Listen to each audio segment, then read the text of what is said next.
សួស្តីទាំងអស់គ្នាវិលត្រឡប់សាជាថ្មីមកកាន់វីដេអូមេរៀនរបស់យើងនៅក្នុងមេរៀនមួយនេះគឺពិតជាសំខាន់មែនទែន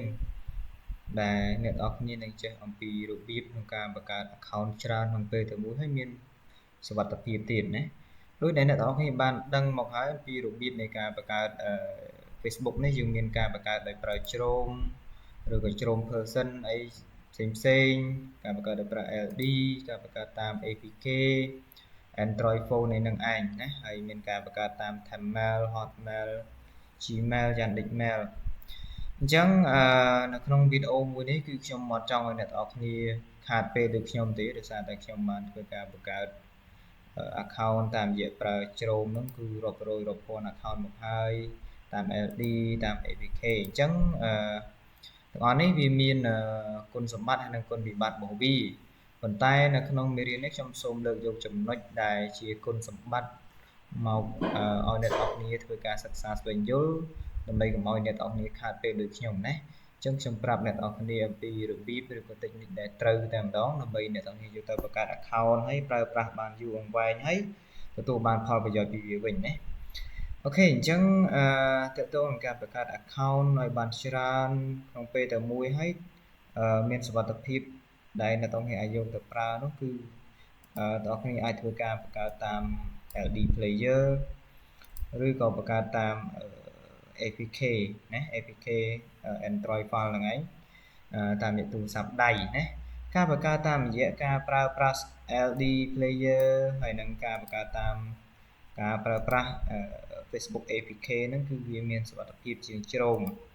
បើសិនជាអ្នកនរគ្នាប្រើប្រាស់ការបង្កើត Facebook តាមរយៈជ្រោមនេះគឺទាល់តែអ្នកនរគ្នាច្បាស់ទាក់ទងទៅនឹង IP Wi-Fi របស់អ្នកនរគ្នាគឺមានន័យថា IP មួយវាមិនអាចបង្កើត account Facebook បានច្រើននោះទេនៅពេលអ្នកនរគ្នាធ្វើការបង្កើត Facebook បានច្រើនគឺវាច្បាស់ជា checkpoint ឬក៏ disable ជាដើមអញ្ចឹងការដែលយើងប្រើប្រាស់ជ្រោមនេះគឺវារៀងពិបាកបន្តិចវាតែងតែជួបបញ្ហានេះបញ្ហានោះប៉ុន្តែចំពោះ LD និង APK នេះគឺមានន័យថាជាកន្លែងមួយដែលយើងធ្វើការបង្កើត account ចិញ្ចឹម account លេង account គឺមានសុវត្ថិភាពដោយសារតែ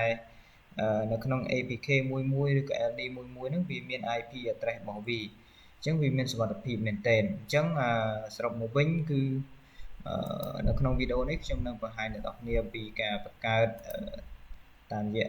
LD player នឹងតែម្ដងដោយសារតែតាមជ្រោមនេះគឺខ្ញុំបានបង្ហាញនៅក្នុងមេរៀនមុនហើយអូខេចំពោះការបង្កើត account Facebook តាមរយៈ LD player ហ្នឹងគឺងាយស្រួលទេដែលអ្នកនរគ្នានឹងទទួលបានfile LD player ហ្នឹងដែលខ្ញុំនឹងធ្វើការដាក់ link ឲ្យនៅខាងលើវីដេអូហ្នឹងដើម្បីអ្នកនរទាញយក LD យកមកប្រើទៅណាអូខេអញ្ចឹងខ្ញុំចូលទៅកាន់ LD របស់ខ្ញុំតែម្ដង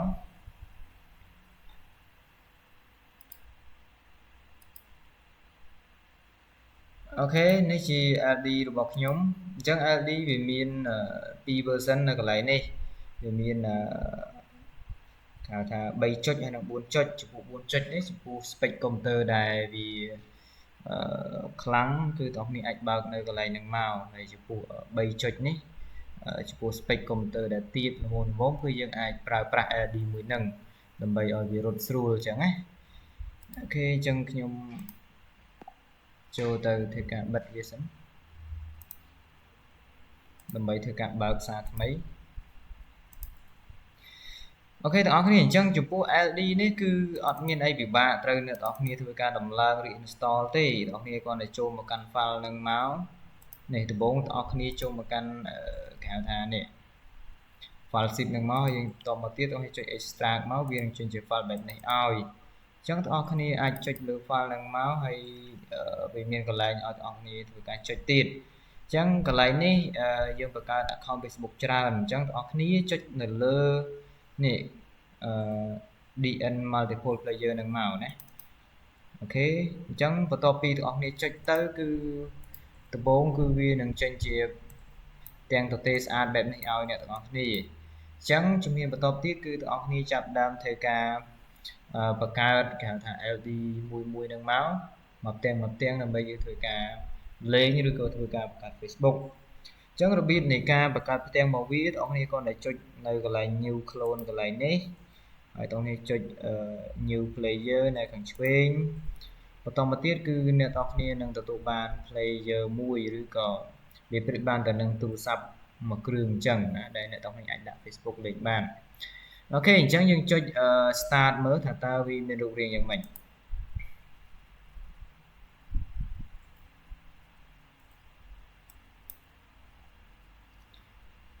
អូខេនៅពេលដែលយើងធ្វើការចុច start លើវាគឺវានឹងលោតចេញជារូបរាងបែបនេះឲ្យអញ្ចឹងដោយ like នេះគឺជារូបរាង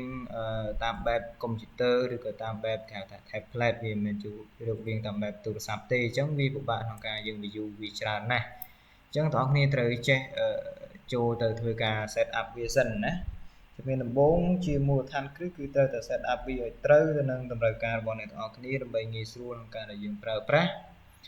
ងាយស្រួលក្នុងការដែលយើងធ្វើការបង្កើត account នឹងជាដើមអញ្ចឹងវានឹងចេញរូបរាងបែបនេះឲ្យអញ្ចឹងបន្តមកទៀតគឺបងប្អូនគ្នាគាត់តែចុចលើពាក្យ setting មកនេះ setting កន្លែងនេះហើយបន្តមកទៀតចំណុចដែលអ្នកទាំងអស់គ្នាត្រូវធ្វើការគ្រីសឬក៏ដាក់តាមខ្ញុំហ្នឹងគឺយើងចុចលើ mobile នៅកណ្ដាលគេនេះហើយបន្តមកទៀតយើងយកកន្លែងនេះយើងយក540គុណនឹង960ហើយកន្លែង CPU នេះយើងយក1 core កន្លែង RAM នេះក៏យើងយក1ដែរនេះអូខេយកក្បាលលេខ1នឹងមកបន្តមកទៀតទាំងអស់គ្នាចុចពាក្យ save ហើយយើង restart មើលថាតើវាមានរូបរាងបែបណាអូខេបងប្អូនឥឡូវនេះវានឹងចេញជារូបរាងបែបជា Android phone ឲ្យយើងមើលហើយនៅកន្លែងនេះក៏ប៉ុន្តែវាអត់ទាន់មាន Facebook នៅឡើយទេអញ្ចឹងបងប្អូនចូលទៅយក Facebook មួយទៀតដើម្បីមកដំឡើងនៅក្នុងកម្មវិធីនេះដែលខ្ញុំនឹងដាក់ឲ្យទៅក្នុងក្រុម Telegram ហើយដែលខ្ញុំដាក់ link ឲ្យអ្នកនរធ្វើការ download អូខេអញ្ចឹងយើងចូលទៅយក Facebook ដែល Facebook នេះគឺវាឈ្មោះវាបែបនេះគឺ Facebook 2អញ្ចឹងបងប្អូនចូលទៅទាញវាគាត់ឲ្យចូលទៅទាញវាមកហើយយើងធ្វើការដាក់ចូលកន្លែងនេះមកអូខេអញ្ចឹងវាកំពុងតែ install ហើយអូខេកន្លែងនេះគេដាក់ installation អញ្ចឹងវា install បានជោគជ័យហើយអញ្ចឹងយើងទទួលបាន Facebook មួយហើយអញ្ចឹងយើងចុច view មើលសិន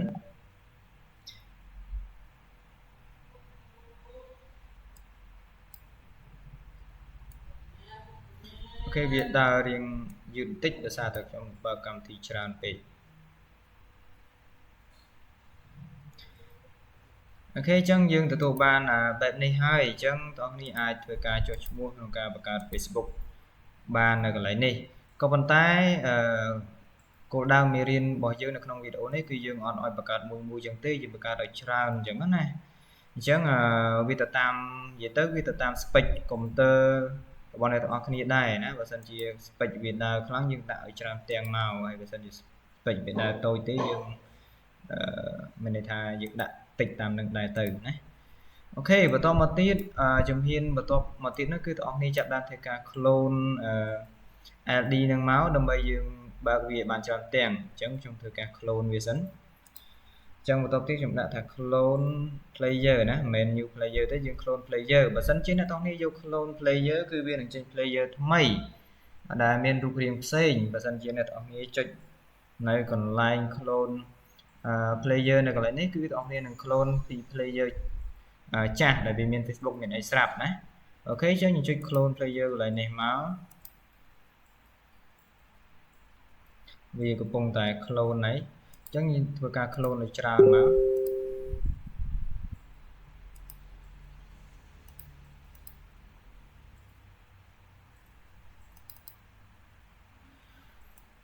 អូខេវាដើរមួយអញ្ចឹងចំពោះកុំព្យូទ័ររបស់ខ្ញុំគឺខ្ញុំអត់យកច្រើនទាំងដូចគេទេខ្ញុំយកតែ4ទាំងមកហើយដើម្បីកុំឲ្យវីដេអូកាន់តែយូរឬក៏កុំឲ្យវាខាតពេលរបស់អ្នកទាំងអស់គ្នាណាអូខេវាកំពុងតែដើរ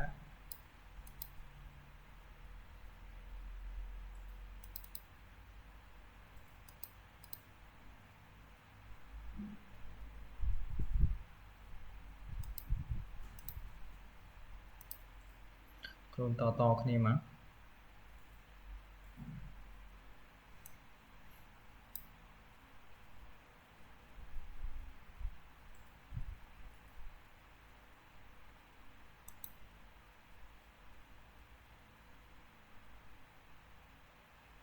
mà về đây riêng chữ tích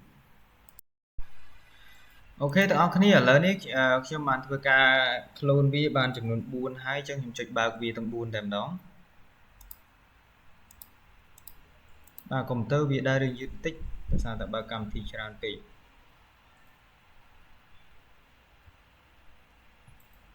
អូខេវាអញ្ចឹងជាផ្ទាំងមួយបែបនេះឲ្យ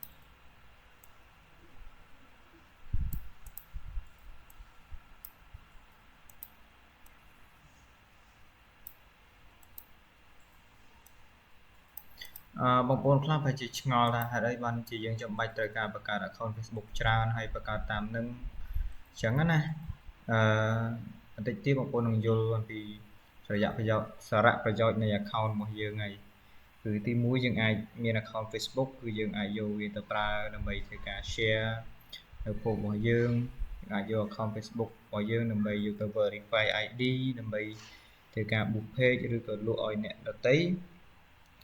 ឬក៏យើងអាចប្រើប្រាស់នៅ account Facebook យើងដើម្បីយកទៅចិញ្ចឹមដើម្បីទៅលេង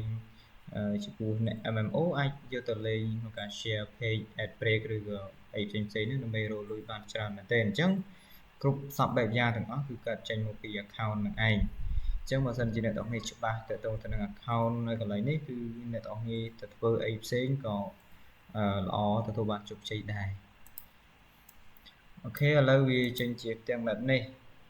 អញ្ចឹងខ្ញុំសេរីវាឲ្យរៀងតូចបាទវាដូចពេញហួសហើយដោយសារតែផ្ទាំងកុំព្យូទ័ររបស់ខ្ញុំវាតូចដែរអញ្ចឹងសេរីវាតូចតិចនេះតូចប៉ុណ្ណឹងមក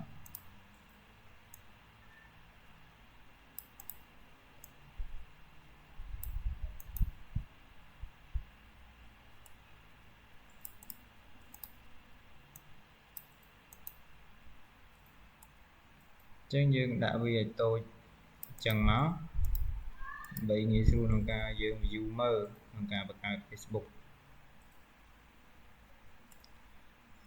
ខ្ញុំ recommend ឲ្យអ្នកនរគ្នាបង្កើតតាម ID ហ្នឹងព្រោះ ID ហ្នឹងគឺ account ដែលខ្ញុំបង្កើតគឺមិនងាយខូចទេណាគឺមួយដឹងមួយតែម្ដងប៉ុន្តែបើសិនយើងបង្កើតតាមជ្រោមតាមអីហ្នឹងគឺវាមានហានិភ័យខ្ពស់ណាវាអាច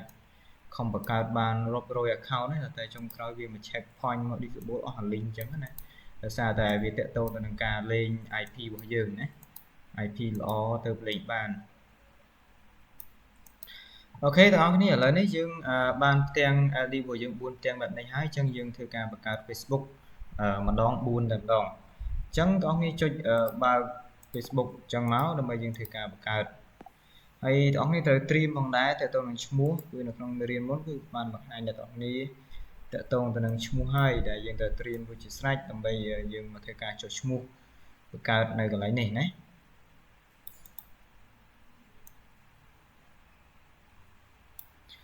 អូខេអញ្ចឹងវាកំពុងតែដំណើរការម្ដង4ផ្ទាំងតែម្ដង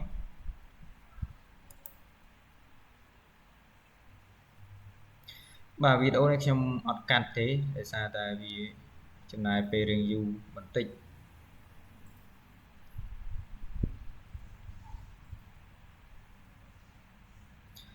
ហើយដើម្បីធ្វើការបង្កើត Facebook បានលឿនហ្នឹងបងប្អូនចូលទៅកាន់ website មួយទៀតអូខេឲ្យអ្នកទាំងនេះចេះប្រើ website ហ្នឹងយើងនឹងប្រើប្រាស់នៅ mail មួយហ្នឹងដើម្បីយើងធ្វើការ confirm Facebook របស់យើងអញ្ចឹងខ្ញុំបិទទាំងចោលខ្លះ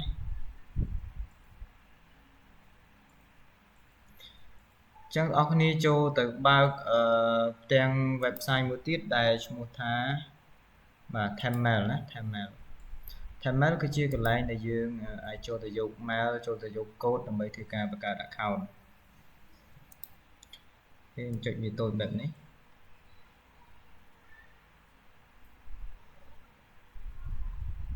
រៀងពិបាកមើលបន្តិច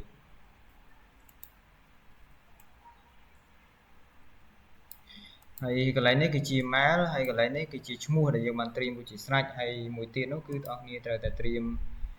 note សម្រាប់ធ្វើការកត់ឈ្មោះនៅឈ្មោះក៏ដូចជា email password Facebook របស់យើងណា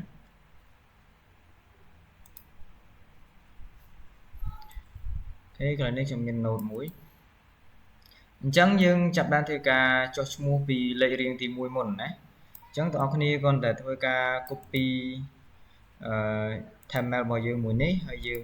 យកមកដាក់ក្នុង note របស់យើងសិនដើម្បីងាយស្រួលចំណាំហើយយើងដាក់សញ្ញាបញ្ឈរបែបនេះមួយហើយបន្តមកទៀតយើងធ្វើការ copy ឈ្មោះ Facebook របស់យើងមកដាក់អញ្ចឹងវាមានឈ្មោះអូកន្លែងនេះអត់ទាន់ទេអញ្ចឹងយើងធ្វើការចុចឈ្មោះសិនណាអញ្ចឹងបងប្អូនចុចកន្លែងនេះមិនចុច login ទេគឺយើងចុច create new Facebook account តែម្ដងអញ្ចឹងចុចបើកវាទាំងអស់មក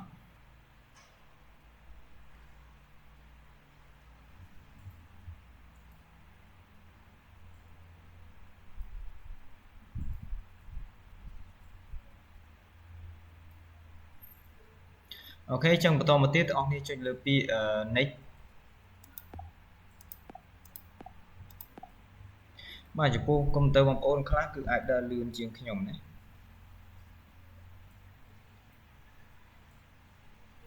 អញ្ចឹងបន្តមកទៀតយើងធ្វើការ copy ឈ្មោះដាក់តែម្ដងចាប់ពីលេខរៀងទី1ហ្នឹង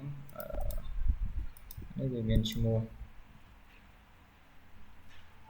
បាទ first name last name ដាក់សិនទៅបាទអញ្ចឹងយើង copy ឈ្មោះវាមកបន្តទៀតយើង copy អានេះទៀត copy ដាក់ឲ្យពេញទាំងអស់មក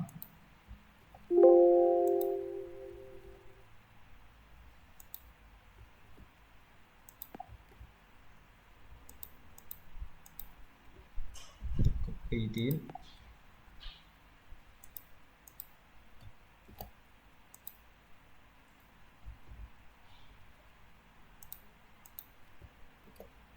copy ដាក់ឲ្យគ្រប់ផ្ទាំងមក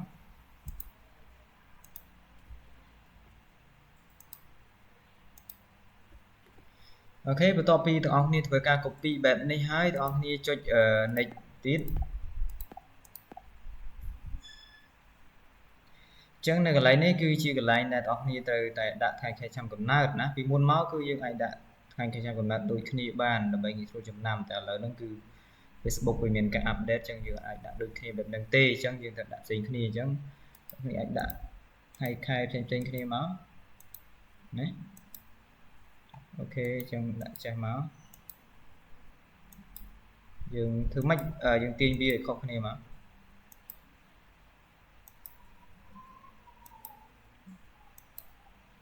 អញ្ចឹងមក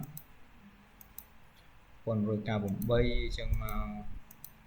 ឆ្នាំខែដាក់ឲ្យវាបច្រាស់គ្នាមកអូខេបន្ទាប់ពីយើងដាក់ថ្ងៃខែឆ្នាំកំណើតហើយយើងចុច next ទៀត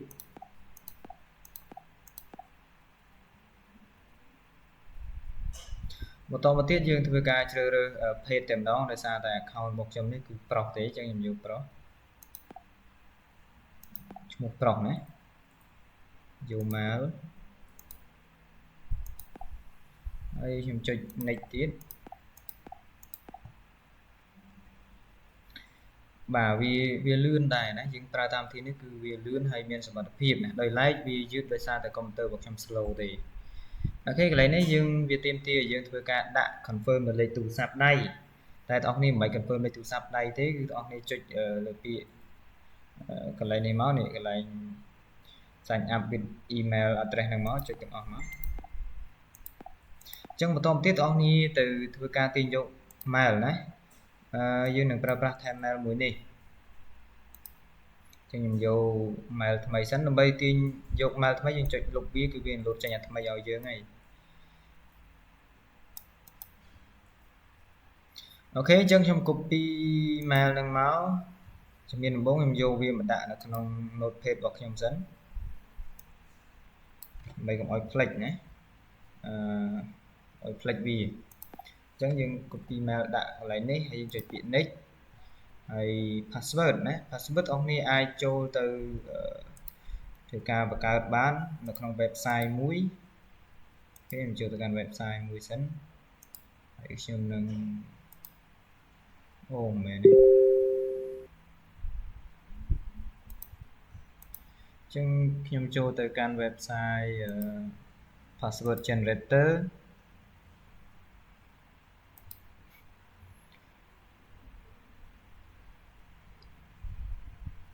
ចឹងវានឹងចេញជាផ្ទាំងបែបនេះឲ្យចឹងវាមានចាប់ពី6លេខដល់15លេខវាមានចាប់ពី16លេខហូហែអីចឹងមកហើយចាប់ពី256លេខហ្នឹងគឺវាអត់ available ទេអត់ឲ្យទេចឹងខ្ញុំយកវាត្រឹម10លេខហើយនៅក្នុង10លេខនេះអ្នកទាំងអស់គ្នាចង់ឲ្យវាមាន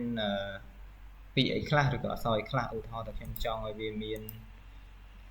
ជាលេខអក្សរតូចអក្សរធំបែបនេះអញ្ចឹងខ្ញុំចុច select គ្រីសតែ3ហ្នឹងមកហើយខ្ញុំចុច generate password អញ្ចឹងវានឹង generate password ឲ្យខ្ញុំ auto តែម្ដងអញ្ចឹងខ្ញុំ copy វាហើយខ្ញុំយកមក paste នៅកន្លែងនេះមកបែបនេះហើយបន្តមកទៀតគឺយើងចូលទៅ confirm នៅក្នុង Facebook យើងតែម្ដង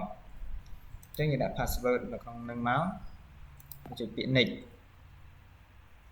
តមកទៀតបងប្អូនចុចពាក្យ sign up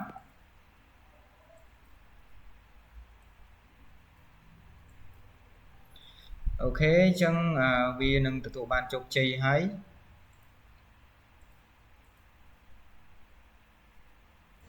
អញ្ចឹងយើងចូលទៅត្រៀម check មើល code សិនណា code email របស់យើងដែលវាផ្ញើមក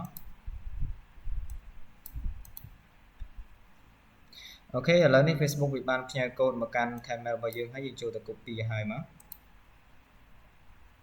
បន្តិចទៀតវានឹងទាមទារ code ហើយអញ្ចឹងខ្ញុំ copy code ហ្នឹងដើម្បីយកទៅ confirm អូខេកន្លែងចុច save password មក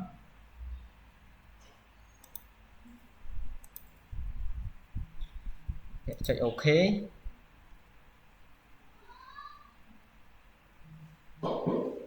ហើយយើង confirm code វាមក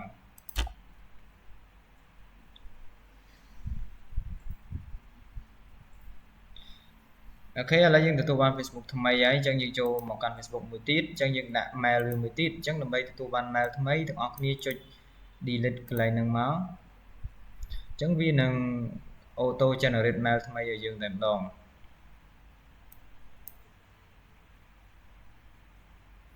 អញ្ចឹងយើងធ្វើការ copy វាមកយើងយកមក paste កន្លែងនេះដូចរាល់ដងយើងចុចពាក្យ next ហើយយើងចូលទៅបង្កើត password អញ្ចឹងចំពោះ password យើងបានបង្កើតរួចមកហើយអញ្ចឹងយើងយកតែ password បណ្ដាលហ្នឹងមកអញ្ចឹង mail យើងខុសគ្នាអញ្ចឹងយើងដាក់សញ្ញានេះនឹងមួយមកយើងយក password ដដែលហ្នឹងមក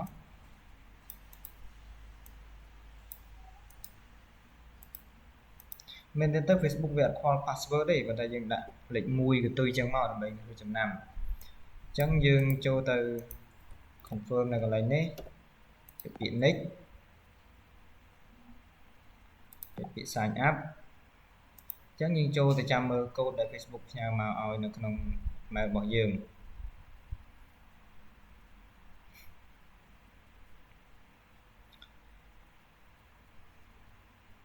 បាទតាមពិតទៅគឺវាលឿនទេបងប្អូនណាប៉ុន្តែដោយសារតែវាអាចមកពីបញ្ហាអ៊ីនធឺណិតកុំព្យូទ័រខ្ញុំ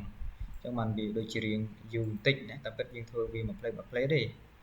ចុច save password មកហើយយើងចូលទៅ copy password អូខេយើងធ្វើដូចគ្នាអញ្ចឹងរហូតណា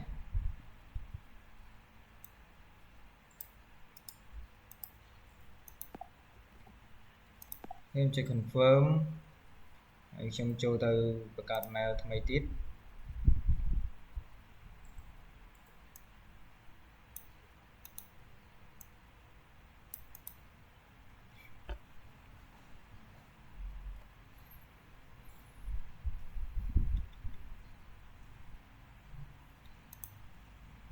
copy mail យកមកដាក់មកយើងចុចពាក្យ next ហើយយើងដាក់ mail កន្លែងនេះទៀតដើម្បីងាយស្រួលចំណាំណាបងប្អូនដាច់ខាតត្រូវតែមាន note ខ្លួនឯងទុកមួយណាដើម្បីកុំឲ្យភ្លេចឃ្លាំងអីណាជៀសវាងការភ្លេចទាំងនៅប្រការណាមួយ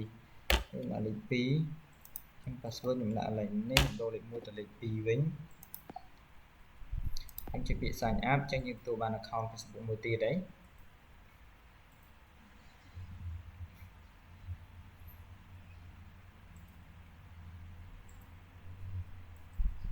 ចឹងចូលទៅ check មើល code ដែលវាផ្ញើមក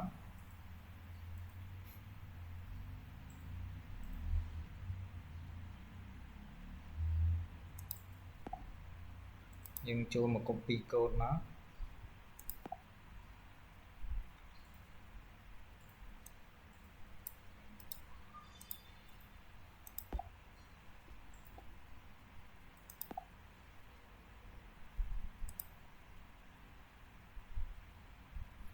យើង confirm ហើយអញ្ចឹងយើងចុចទៅទាញ mail ថ្មីទៀត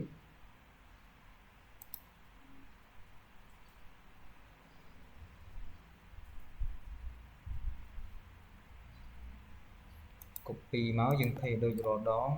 ចុចពាក្យ next ហើយយើងមក paste ចូលកន្លែងនេះទៀតមកតោះទៀត password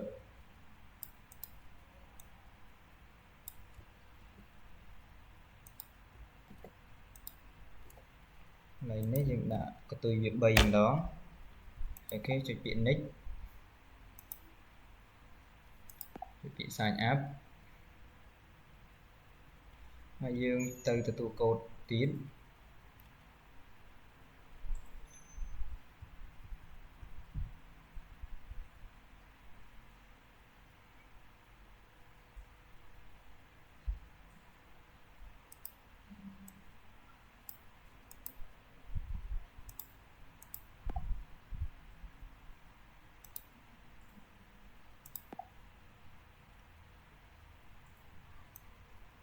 copy code យកមកដាក់មក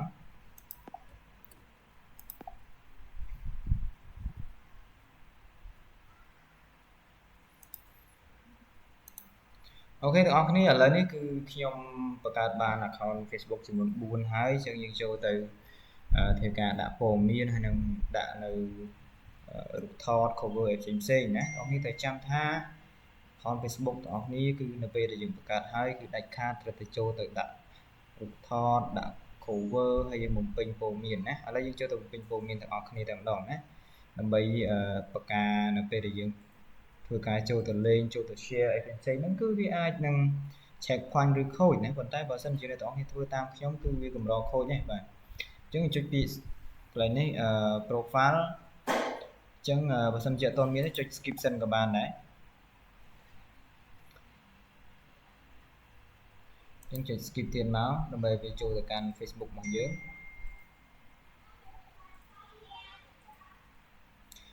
អញ្ចឹងនៅកន្លែងនេះបងប្អូនដាច់ខាតត្រូវចូលទៅបំពេញព័ត៌មានសិនណា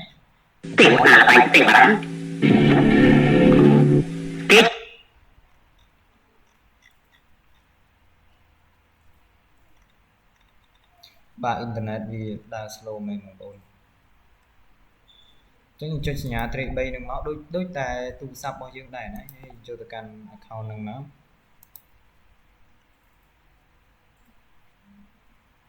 ហើយបន្តមកទៀតយើងចុច dismiss មកឥឡូវនេះយើងធ្វើការដាក់បំពេញព័ត៌មានណា full detail នៅក្នុង account របស់យើងអូខេអញ្ចឹងនៅកន្លែងនេះយើងចុច get start profile បងប្អូនអាចទៅធ្វើការជ្រើសរើសមកprofile ហ្នឹងខ្ញុំអាចនឹងឲ្យអ្នកទាំងអស់គ្នាខ្ញុំអាចនឹងដាក់ជា link មួយឲ្យអ្នកទាំងអស់គ្នា download ព្រោះខ្ញុំបានធ្វើការទាញយកឬកាត់យកមកហើយអូខេ account របស់ខ្ញុំជាប្រុសទេប៉ុន្តែរូបសិតតែស្រីទាំងអស់អូខេអញ្ចឹងខ្ញុំយករូបស្រីមកដាក់សិនណាអូខេដើម្បីមើលវីដេអូកាន់តែយូរយើងដាក់រូបម្នាក់នេះ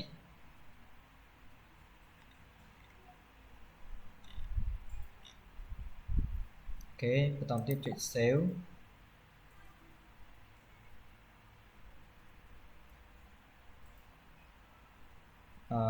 cover ហ្នឹងខ្ញុំចុច skip សិនមិនទាន់ដាក់ទេអញ្ចឹងបំពេញមកទីក្រុងភ្នំពេញឬក៏សៀមរាបអីទៅឬក៏ខេត្តណាដែលអ្នកទាំងអស់គ្នារស់នៅឬក៏ស្រឡាញ់អញ្ចឹងយើងដាក់មកទីក្រុងរបស់យើងនៅពេលដែលអ្នកទាំងអស់គ្នាបំពេញព័ត៌មានបែបនេះគឺវានឹង suggest ឲ្យយើងទៅរក friend ណាដែលនៅក្នុងទីក្រុងជាមួយយើងឬក៏តំបន់ជិតយើងហើយនេះជា high school យើងដាក់មកវាអាចជ្រើសរើសយកបានណាធ្វើម៉េចយើងបំពេញ detail នៅកន្លែងនេះដើម្បី Facebook វាគិតថា នេះគឺជា account ពិតប្រាកដរបស់អ្នកទាំងអស់គ្នាបើសិនជាអត់បំពេញកន្លែងហ្នឹងទេគឺ Facebook វានឹងគិតថា robot អីផ្សេងៗដែលធ្វើឲ្យ account របស់យើងមានបញ្ហា checkpoint ឬក៏